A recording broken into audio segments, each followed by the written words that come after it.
चुकी है, जो मेहनती और लगनशील तो है परंतु अत्यधिक लालची भी। उसकी यही लालच उसे कई मुश्किलों में डालती है और जीवन का एक बड़ा सबक सिखाती है। गर्मियों की तपती दोपहर में रामू अपने छोटे से खेत में खड़ी मेहनत कर रहा था। पसीने से तरबतर होकर भी वह पूरी लगन से काम करता। हे भगवान, अगर मेरे पास थोड़ा और बड़ा खेत होता तो मैं और भी ज्यादा मेहनत करता, ज्यादा फसल उगती और मेरी गरीबी खत्म हो जाती। बस आप मेरी प्रार्थना सुन लीजिए। रामू खेत में काम करके घर आता है। उस रात रामू थककर अपने खाट पर सो गया। अचानक सपने में भगवान प्रकट हुए। रामू, मैं तुम्हारी मेहनत और प्रार्थना से प्रसन्न हूं। तुम्हें एक मौका देता हूं। तुम्हारा खेत अब बड़ा और उपजाऊ हो जाएगा, पर याद रखना, लालच मत करना, अन्यथा तुम्हें इसका गंभीर परिणाम भुगतना पड़ेगा। रामू हड़बड़ाकर उठ बैठा। उसने सोचा, क्या यह सपना था या हकीकत? सुबह जब रामू खेत पहुंचा तो उसकी आंखें फटी की फटी रह गईं। उसका खेत सच में बड़ा और हरा भरा हो गया था।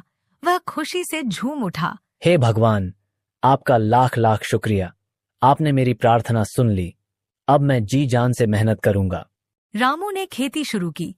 उसका नया खेत जादुई था। फसलें जल्दी जल्दी बढ़ती और भरपूर पैदावार देती। कुछ ही समय में रामू अमीर हो गया। उसने एक बड़ा घर बनवाया और अपने जीवन में ऐशो आराम लाना शुरू कर दिया। लेकिन धीरे धीरे रामू में घमंड और लालच घर करने लगा। एक दिन एक गरीब आदमी रामू के पास मदद मांगने आया। भाई साहब, मैं कई दिनों से भूखा हूँ। मेरे परिवार को भी खाने को कुछ नहीं मिला। क्या आप मेरी कुछ मदद कर सकते हैं? मैं तुम्हारी कैसे मदद कर सकता हूँ और तुम्हें क्या मदद चाहिए?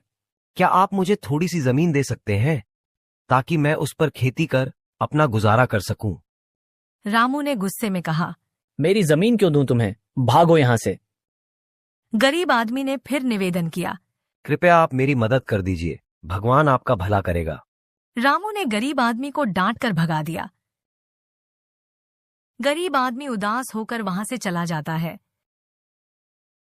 उस रात रामू के सपने में फिर भगवान प्रकट हुए। रामू, मैंने तुम्हें पहले ही चेतावनी दी थी कि लालच मत करना और दूसरों की मदद करना, लेकिन तुम अहंकारी और लालची बन गए। अब तुम्हें इसका परिणाम भुगतना पड़ेगा। रामू घबरा कर जागा। सुबह जब वह अपने खेत पहुंचा तो उसकी हालत देखकर उसके होश उड़ गए। खेत की सारी हरियाली गायब हो चुकी थी। जमीन सूखकर बंजर बन गई थी। रामू की आंखों में आंसू आ गए। उसे अपनी गलती का एहसास हुआ। हे भगवान, मैंने लालच में आकर गरीब की मदद नहीं की। मुझे माफ कर दीजिए। मैं अपनी गलती सुधारूंगा। रामू ने गांव के लोगों से उस गरीब आदमी के बारे में पूछा। किसी ने बताया कि वह गांव के बाहर एक पेड़ के नीचे बैठा है। रामू तुरंत वहां पहुंचा। भाई, मुझे माफ कर दो। मैंने तुम्हारे साथ बहुत बुरा व्यवहार किया। अब मैं तुम्हें अपनी जमीन पर खेती करने दूंगा।